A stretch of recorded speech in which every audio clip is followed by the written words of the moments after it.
This is Priyanka. Welcome to my channel इंस्टालन exam फेरी। आज के इस वीडियो में फ्रेंड्स आप सभी के एक डाउट्स को क्लियर करने वाले हैं। कमेंट्स के थ्रू हमने देखा, आप सभी के एक कमेंट्स मैंने पढ़ा है, देखा है कि इस वीडियो में आप सभी के कमेंट्स का रिप्लाई मिलने वाला है। ठीक है, सारे डाउट्स क्लियर होने वाले हैं। उसके पहले आप सभी के लिए एक इम्पोर्टेंट लाइन है मेरे तरफ से। ठीक है, जिंदगी में आप तब तक अपने काम के ऊपर काम करें जब तक कि आप सफल नहीं हो जाते। चाहे जो भी कंडीशन आ जाए, जो भी सिचुएशन आ जाए, चाहे जैसे भी आपके हालात हो, आप उससे हार नहीं मानेंगे। आप अपना तब तक कोशिश करेंगे, तब तक अपने ऊपर मेहनत करेंगे जब तक कि आपने जो सोचा है, जो आपने अपना एक लक्ष्य बनाया है, वो मिल नहीं जाता। ठीक है, तब तक हार नहीं मानना है। अपने कंडीशन से, अपने सिचुएशन से नहीं घबराना है। कुछ भी ऐसा नहीं है जो कि इम्पॉसिबल है। ठीक है, तो अब चलते हैं अपने टॉपिक के ऊपर। तो आपका हमारा जो आज का टॉपिक है वो आपके सब्जेक्ट कॉम्बिनेशन को लेके है। ठीक है, बहुत सारे स्टूडेंट्स के बहुत सारे डाउट्स हैं। हालांकि हमने एक एसएसटी का वीडियो बनाया हुआ है जो कि एसएसटी वालों के लिए सारा सब्जेक्ट कॉम्बिनेशन के बारे में बहुत डिटेल से बताया है। फिर भी बहुत सारे स्टूडेंट्स को इसमें थोड़ा सा डाउट्स है। तो आज ये जो वीडियो है वो साइंस स्टूडेंट्स के लिए प्लस एसएसटी स्टूडेंट के लिए, जिनके भी जो भी सब्जेक्ट हैं, जिसको जिस सब्जेक्ट में लेके डाउट है, 6 to 8 के लिए, 9 to 10 के लिए, सारे सब्जेक्ट के बारे में इस वीडियो में डिटेल में डिस्कस करेंगे। बहुत सारे स्टूडेंट्स को फर्स्ट ईयर में कोई सब्जेक्ट पढ़ा है, सेकेंड ईयर में छोड़ दिया है। बहुत सारे को ये लेके डाउट है कि हमने थर्ड ईयर में वो सब्जेक्ट नहीं लिया है, एलिजिबल है फॉर्म भरने के लिए कि नहीं है। ये सारी चीजों के बारे में इस वीडियो में डिटेल में डिस्कस करेंगे। तो फ्रेंड्स देखिए, ये रहा हमारा एसएसटी 9 to 10 एंड 6 to 8 के लिए, मैथ्स और साइंस 6 to 8 एंड 9 10 के लिए। इस सारी चीजों के बारे में हम डिटेल में डिस्कस करेंगे और आपका सब्जेक्ट का कॉम्बिनेशन क्या बन रहा है एसएसटी वालों के लिए और मैथ और साइंस के लिए, इस वीडियो में बहुत डिटेल से समझने वाले हैं। तो आप सभी से मेरा रिक्वेस्ट है कि बहुत केयरफुली सुनिएगा, ध्यान से एक एक टॉपिक को देखिएगा, क्योंकि अगर सब्जेक्ट का कॉम्बिनेशन नहीं समझ पाएंगे, नहीं देख पाएंगे, तो आप तैयारी कैसे करेंगे। अब मान लीजिए अगर फॉर्म भर भी देते हैं आपका एडमिट कार्ड आ भी जाता है, अगर आपका सही कॉम्बिनेशन नहीं बन पाता है तो आपका रिजल्ट पास भी हो जाएंगे तो वो कैंसिल हो जाएगा, वो मान्य नहीं होगा। तो जो बीपीएससी वाले ने, आयोग ने जो सब्जेक्ट दिया हुआ है, जो बारीकियों को बताया हुआ है, उसको समझना बहुत जरूरी है, जिससे कि आप आराम से अपने दो सब्जेक्ट को चूज करें और उससे आप तैयारी करें, और तैयारी कर लें तो आपका बाद में कोई कॉम्प्लिकेशन ना खड़ा हो, आपका फॉर्म ना रिजेक्ट हो, आपका एडमिट कार्ड ना रिजेक्ट हो, यहाँ तक कि आपका ज्वाइनिंग लेटर भी ना रिजेक्ट हो। भी होता है ना, तो उसमें कुछ ना कुछ ऐसा पंगा फंसता है कि आप पास हो जाएंगे, सब कुछ हो जाएगा, फिर भी आप रिजेक्ट कर दिए जाएंगे। तो इसलिए इस सारे कॉम्बिनेशन को समझना बहुत इंपॉर्टेंट है। मैंने बहुत सारे स्टूडेंट्स का मैसेज देखा है जो बहुत डाउट्स में अभी भी है, तो इस पे हम बात करते हैं। ठीक है, ये समझना बहुत जरूरी है। तो आप देखिए यहाँ पे, जैसे कि फॉर्म भरने के लिए आपके पास सब्जेक्ट क्या क्या होना चाहिए, एसएसटी वालों के लिए बात कर रही हूँ। ठीक है, फॉर्म भरने के लिए आपके पास क्या क्या सब्जेक्ट होना चाहिए, दो सब्जेक्ट होना चाहिए, किस में, ग्रेजुएशन में। तो हिस्ट्री, जियोग्राफी, पॉलिटी, दर्शन शास्त्र, मनोविज्ञान, समाज शास्त्र, गृह विज्ञान, वाणिज्य यानी कि कॉमर्स, और अर्थशास्त्र यानी कि इकोनॉमिक्स। इतना सारा, इसमें से कोई भी सब्जेक्ट, दो सब्जेक्ट आपके ग्रेजुएशन में है तो एसएसटी वालों के पास, तो वो 6 to 8 में या 9 10 में अप्लाई कर सकते हैं। 6 to 8 में, ये 6 to 8 के लिए है। 6 to 8 में क्या कर सकते हैं, इसमें से कोई भी सब्जेक्ट आपके पास दो है तो आप अप्लाई कर सकते हैं किसी भी ईयर में। ऐसा नहीं है कि सिर्फ लास्ट ईयर में होना चाहिए, जैसा होता है ना, जैसे हम पढ़ते हैं तो फर्स्ट ईयर सेकेंड ईयर में 3 3 विषय लेकर पढ़ते हैं, लास्ट ईयर में एक विषय छोड़ देते हैं, दो ही विषय से पढ़ते हैं। तो आपका, चाहे आप एक साल में ही पढ़े हो, चाहे 2 साल तक पढ़े हो, चाहे 3 साल तक पढ़े हो, चाहे सेमेस्टर वाइज अगर आपने ग्रेजुएशन किया है तो चाहे 6 महीना ही पढ़े हो, चाहे आप कितना भी टाइम पढ़े हो, बस आपने ग्रेजुएशन में वो सब्जेक्ट लिया है, इसमें से कोई सा भी, चाहे 6 महीने के लिए हो, चाहे 1 साल के लिए हो, चाहे किसी भी ईयर में लिए हो, तो आप अप्लाई कर सकते हैं। ठीक है, इतना तो सारा चीज क्लियर हो गया कि आपका सब्जेक्ट क्या क्या होना चाहिए फॉर्म भरने के लिए। इतना सब्जेक्ट होना चाहिए चाहे किसी भी साल में आप पढ़े हो। बात करते हैं कि कौन कौन परीक्षा दे सकता है। ठीक है, अब परीक्षा कौन कौन दे सकता है, फॉर्म तो ये भर सकते हैं, लेकिन परीक्षा कौन दे सकते हैं, उनके लिए सब्जेक्ट का कॉम्बिनेशन क्या होना चाहिए। तो ये आयोग की तरफ से इन 4 सब्जेक्ट को ही बस दिया गया है जिससे कि आप परीक्षा दे सकते हैं। ये 4 सब्जेक्ट आयोग की तरफ से है, बहुत इंपॉर्टेंट, बहुत इंपॉर्टेंट। ये 4 ही सब्जेक्ट दिया है।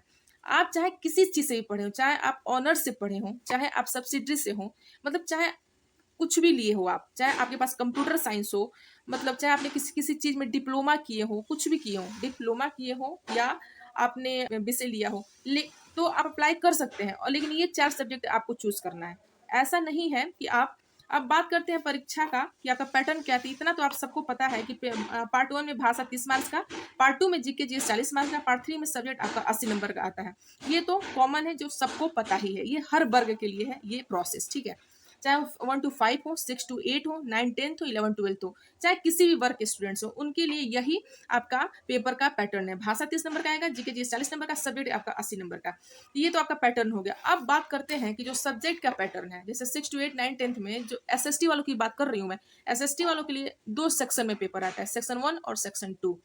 अब देखिए सेक्शन 1 में कौन कौन सा सब्जेक्ट आपको लेना है, history history history geography. History और ज्योग्राफी में से कोई एक सब्जेक्ट चूज करना ही करना है, ये कंपलसरी है, ठीक है। हिस्ट्री में से, हिस्ट्री या ज्योग्राफी में से कोई एक विषय आपको चूज करना ही है। तो अब देखिए आप कौन सा चूज कर सकते हैं। अगर आप सेक्शन ए में हिस्ट्री लेते हैं तो सेक्शन बी का जो जोड़ा बनेगा भूगोल, भूगोल ले सकते हैं। अगर आप सेक्शन 1 में हिस्ट्री ले रहे हैं तो सेक्शन 2 में नागरिक शास्त्र ले सकते हैं। सेक्शन 1 में हिस्ट्री ले रहे हैं तो सेक्शन 2 के लिए अर्थशास्त्र ले सकते हैं। सेक्शन 1 के लिए अगर ज्योग्राफी लिए हैं तो सेक्शन 2 के लिए नागरिक शास्त्र ले सकते हैं। अगर आप सेक्शन 1 में भूगोल लिए हैं तो सेक्शन बी में अर्थशास्त्र ले सकते हैं। ये सब्जेक्ट का कॉम्बिनेशन है, हिस्ट्री के साथ भूगोल का, हिस्ट्री के साथ नागरिक शास्त्र का, हिस्ट्री के साथ अर्थशास्त्र, ज्योग्राफी के साथ नागरिक शास्त्र, ज्योग्राफी के साथ अर्थशास्त्र। ठीक, इसका इतना कॉम्बिनेशन बन रहा है। कहने का सीधा सीधा मतलब ये है कि चाहे आप इन सबों में से किसी भी सब्जेक्ट से आप ग्रेजुएशन किसी भी ईयर में किए हैं, लेकिन आपको जो जोड़ा चूज करना है आपको यही करना है, 5, 1 2 3 4 5, इसी 5 में से आपका कॉम्बिनेशन आपको सेट करना है, ठीक है। मतलब इतना सब्जेक्ट होना चाहिए, लेकिन जरूरी नहीं है कि आप इन सबों में से, अगर आपके पास कोई और सब्जेक्ट नहीं बन पा रहा है तो इतना आयोग ने 4 विषय अपने तरफ से दिया हुआ है, उसमें से इन चारों में से आप इस सबों का जोड़ा बना लीजिए। चाहे आप हिस्ट्री ज्योग्राफी एक साथ पढ़ सकते हैं, ये दोनों एक साथ 2 सब्जेक्ट आपको लेना है। सेक्शन 1 के लिए एक सब्जेक्ट चूज करना है, सेक्शन बी के लिए एक सब्जेक्ट चूज करना है, 2 सब्जेक्ट आपको पढ़ना है। तो आपको जो अपने सुविधा के अनुसार, जो आपको इजी लगे पढ़ने में, जो आपको अच्छे से समझ आए, जो आपका सब्जेक्ट है, जो आपका बैकग्राउंड है, चाहे जो आप पढ़ सकते हैं, कभी ना भी पढ़े हो, लेकिन अगर आप एसएसटी के स्टूडेंट हैं तो अगर आप जैसे मान लीजिए कॉमर्स है तो कॉमर्स में तो इसमें कुछ नहीं है ना, तो आप मतलब इसमें से जो कुछ भी आप पढ़ पा रहे हैं, आप तैयार कर पा रहे हैं, तो आप इसमें से कोई सा भी जोड़ा चूज कर सकते हैं, कॉम्बिनेशन 5 में से, और आप फॉर्म भर सकते हैं। ये फॉर्म आपका रिजेक्ट नहीं होगा, एडमिट कार्ड भी आएगा, पेपर भी होगा, डीवी भी होगा, और आपका ज्वाइनिंग भी होगा, इसमें कोई डाउट्स नहीं है, क्योंकि ये 4 विषय आपके आयोग की तरफ से पहले से ही दिया गया है। आयोग ने ये कहा है कि बहुत जगह पे सिर्फ ऑनर से पढ़ाई होती है, सब्सिडीज लोग पढ़ते हैं, एक वैकल्पिक विषय लेके पढ़ते हैं, बहुत सारे जगह पर सेमेस्टर वाइज चलता है, बहुत तमाम तरह की बहुत सारे सब्जेक्ट होते हैं, जिससे कि कई जगह पढ़ाया जाता है, कोई 1 साल के लिए पढ़ाया जाता है, कोई 2 साल के लिए पढ़ाया जाता है, तो इन बहुत सारे सब्जेक्ट होते हैं। तो इसमें हम अपने तरफ से आपको 4 सब्जेक्ट दे रहे हैं, तो उसमें से आप जो आपके अपने सब्जेक्ट से मैच कर रहा है आप फॉर्म भर सकते हैं, कोई दिक्कत नहीं है, कोई इशू नहीं है। तो जो आयोग का ये 4 विषय है उसमें से आपका ये 5 आपके कॉम्बिनेशन सेट हो रहे हैं। तो इसमें से आप जो आपको अपने पढ़ने के हिसाब से, अपने अपने सुविधा के अनुसार जो आपको कॉम्बिनेशन सही समझ आ रहा है, उस कॉम्बिनेशन से आप क्या कर सकते हैं, फॉर्म भर सकते हैं और इसकी बहुत अच्छे से प्रिपरेशन कर सकते हैं। इसमें कहीं से कोई दिक्कत नहीं आएगी, ठीक है। क्योंकि आपके ये जैसे मुझसे अगर पूछेंगे कि कौन सा सब्जेक्ट इसमें से लेना ठीक रहेगा, तो आप देखिए प्रीवियस ईयर के क्वेश्चन पेपर उठाइएगा, उसमें आप देखिएगा किसमें से किस टाइप का क्वेश्चन पूछ रहा है, जिसको आपका पैटर्न सही लगेगा आप वो सब्जेक्ट चूज कर सकते हैं। लेकिन हिस्ट्री और नागरिक शास्त्र मतलब ऐसा है कि आप इसमें अधिक से अधिक नंबर गेन कर सकते हैं, क्योंकि हिस्ट्री तो आपको अपने जीके जीएस में भी पढ़ना है, और नागरिक शास्त्र इतना डिफिकल्ट कुछ नहीं होता है, वो आप तैयार कर लेंगे। बाकी अगर ज्योग्राफी की बात करें तो इसमें इंडियन और वर्ल्ड ज्योग्राफी दोनों ही आता है, तो थोड़ा लेंदी हो जाता है, ठीक है। तो ये सब आप इसमें से क्या है कि इंडियन नेशनल मूवमेंट से ही ज़्यादा उत्तर क्वेश्चन आते हैं, तो ये आपको पढ़ना इजी रहेगा, तो ये सेकंड ऑप्शन ज़्यादा बढ़िया है। बाकी आप अपने हिसाब से देख सकते हैं। 5 सब्जेक्ट का कॉम्बिनेशन बन रहा है, चाहे आप कोई सा भी सब्जेक्ट पढ़े हैं, उल्टा पुल्टा मत करिएगा, ऐसा मत करिएगा कि हिस्ट्री के साथ फिर कुछ और भर दिए। जो जो कॉम्बिनेशन हमने बनाया है वही कॉम्बिनेशन आप भरेंगे, ठीक है, ये बहुत इंपॉर्टेंट है। और बात करें कि सेम सेक्शन चूज करना है, same section in the sense कि आपका हिस्ट्री के साथ भूगोल चूज करना है, हिस्ट्री के साथ नागरिक शास्त्र चूज करना है, हिस्ट्री के साथ अर्थशास्त्र चूज करना है, ज्योग्राफी के साथ नागरिक शास्त्र, ज्योग्राफी के साथ अर्थशास्त्र, इन्हीं 5 का 5 से कॉम्बिनेशन सेट हो रहा है सेक्शन 1 और सेक्शन 2 के लिए। अब इसमें बहुत सारे स्टूडेंट्स को ये कंफ्यूजन होगा कि जब 3 पार्ट में ही पेपर हो रहा है तो यहाँ पे सेक्शन 1 और 2 का क्या काम है, तो अब इसकी बात करते हैं। देखिए पेपर का जो क्वेश्चन है 1 से 30 क्वेश्चन आपका भाषा का आएगा, ठीक है, 30 मार्क्स का। वही 31 से 70 नंबर क्वेश्चन जीके और जीएस का जो 40 नंबर के होंगे। 71 से 110 क्वेश्चन सब्जेक्ट के लिए सेक्शन 1 के लिए होंगे। अगर मान लीजिए आपने हिस्ट्री चूज किया है तो हिस्ट्री के लिए होगा 71 से 110 नंबर क्वेश्चन। और आपने सेक्शन 2 में अगर नागरिक शास्त्र चूज किया है तो सिर्फ नागरिक शास्त्र के ही क्वेश्चन 111 से 150 तक होंगे। कहने का मतलब ये है कि सेक्शन 1 में अगर आपने हिस्ट्री चूज किया तो सिर्फ हिस्ट्री से ही क्वेश्चन, सेक्शन 2 में अगर नागरिक शास्त्र चूज किया तो सिर्फ सेक्शन नागरिक शास्त्र के ही क्वेश्चन होंगे। दो को आपको सब्जेक्ट चूज करना है कॉम्बिनेशन के हिसाब से, उसी कॉम्बिनेशन से आपके सिर्फ उसी सब्जेक्ट के क्वेश्चन होंगे सेक्शन 1 में और सेक्शन 2 में। ये आपका पूरा एसएसटी का सब्जेक्ट जो कॉम्बिनेशन है वो आपका क्लियर होता है। ठीक है, इतना समझ में आ गया?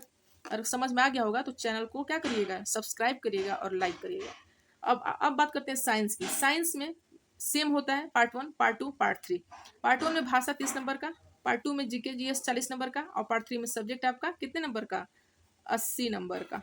अब इसमें 6 to 8 के लिए साइंस और मैथ्स दोनों पढ़ना है आपको। 6 to 8 के लिए चाहे आप किसी भी चीज़ के स्टूडेंट हैं, सिर्फ आप मतलब बायोलॉजी के भी खाली बहुत सारे स्टूडेंट्स होते हैं तो भी उनको साइंस और मैथ्स दोनों ही पढ़ना है 6 to 8 के लिए।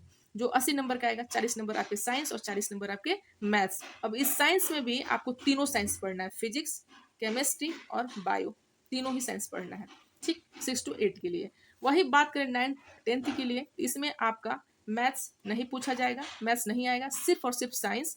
साइंस में तीनों साइंस, फिजिक्स भी, केमिस्ट्री भी और बायोलॉजी भी, सिर्फ ये 3 पोर्शन पढ़ना है जिसमें कि 80 नंबर का आपका साइंस आएगा।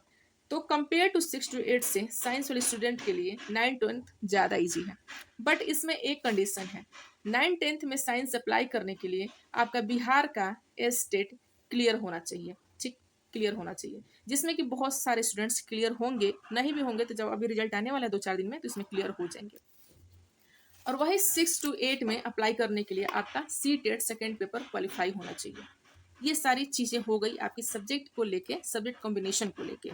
आई होप कि आप सबको समझ में आ गया होगा। ठीक है, आई होप कि फ्रेंड्स आप सभी को सारी चीजें अच्छे से समझ में आ गई होंगी, सारे कॉन्सेप्ट क्लियर हो गए होंगे, सारे डाउट्स क्लियर हो गए होंगे। ठीक है, जितने भी आप सभी के डाउट्स थे कि मेरा लास्ट ईयर ग्रेजुएशन में ये सब्जेक्ट नहीं है तो क्या फॉर्म अप्लाई कर सकते हैं कि नहीं कर सकते हैं, उनको चाहे आपके पास क्या क्या सब्जेक्ट होना चाहिए, तो आप एलिजिबल है कि नहीं है, सारी चीजों के बारे में हमने अच्छे से इस वीडियो में एक्सप्लेन कर दिया है।